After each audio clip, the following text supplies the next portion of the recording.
Hey, this is Todd Bauer with Builder Surplus. I'm going to take a quick moment to help you learn how to calculate square footage requirements for granite and quartz countertops. I have a small kitchen layout here that I have drawn in, and it kind of represents a typical L-shaped kitchen with an island. I'm going to walk you through quickly how to calculate out the number of square feet you're going to need. I've already done a little bit of pre-work here. In this particular layout, we have an L-shaped kitchen with a sink on this wall here, a stove, and an island, and there's your refrigerator. There's going to be basically 4 calculations that we need to do in order to calculate your square footage. Let's just dive right into it. First of all, the length from the corner, in this particular case, to the end of your current countertop, you need to measure that. In my example, I have 120 inches. Countertops by design are roughly 25.5 inches deep, so I've marked that here.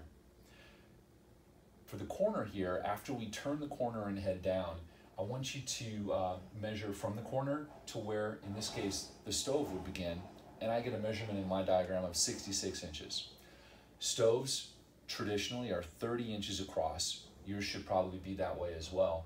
In my example, this last piece is 48 inches wide. My island currently is 36 inches deep by 60 inches long, and that's pretty standard for a small basic island. Now the math. First thing we're going to do is calculate the number of square feet on the left leg of this L. If I take 120 inches and I multiply it by 25.5, I'm going to calculate the number of square feet for this piece of the L. And that's perfect. In my example over here, 120 by 25.5 is equal to 3,060 square inches. Now I'm going to take you through the calculation to get square inches, and then at the end, we're going to turn it into square feet, okay? The second piece of the L here, if you remember at the beginning, I noted that from the corner to the stove, we have 66 inches. Now we've already taken 25.5 inches of that, and we've accommodated for it on the left leg. So we're going to need to reduce the 66 by 25.5, and that's going to get us to 40.5. So if we take our 40.5, which is the new distance from here to the stove, and we multiply that by our 25.5, we're going to get 1,032.75 square inches. Piece C on the other side of the stove is 48 inches by 25.5, and that gets us 1,224 square inches.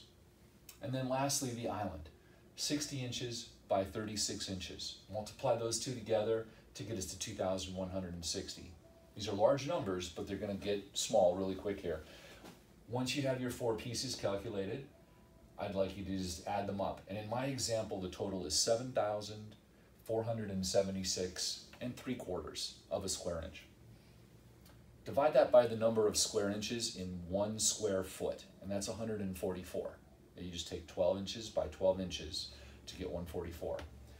By dividing your total square inches by the square inches in 1 foot, you're going to get your number of square feet. And in this example, we have 51.9 square feet.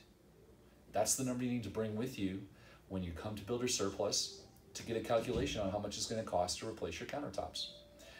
The only other things I'm going to have you note would be any cutouts.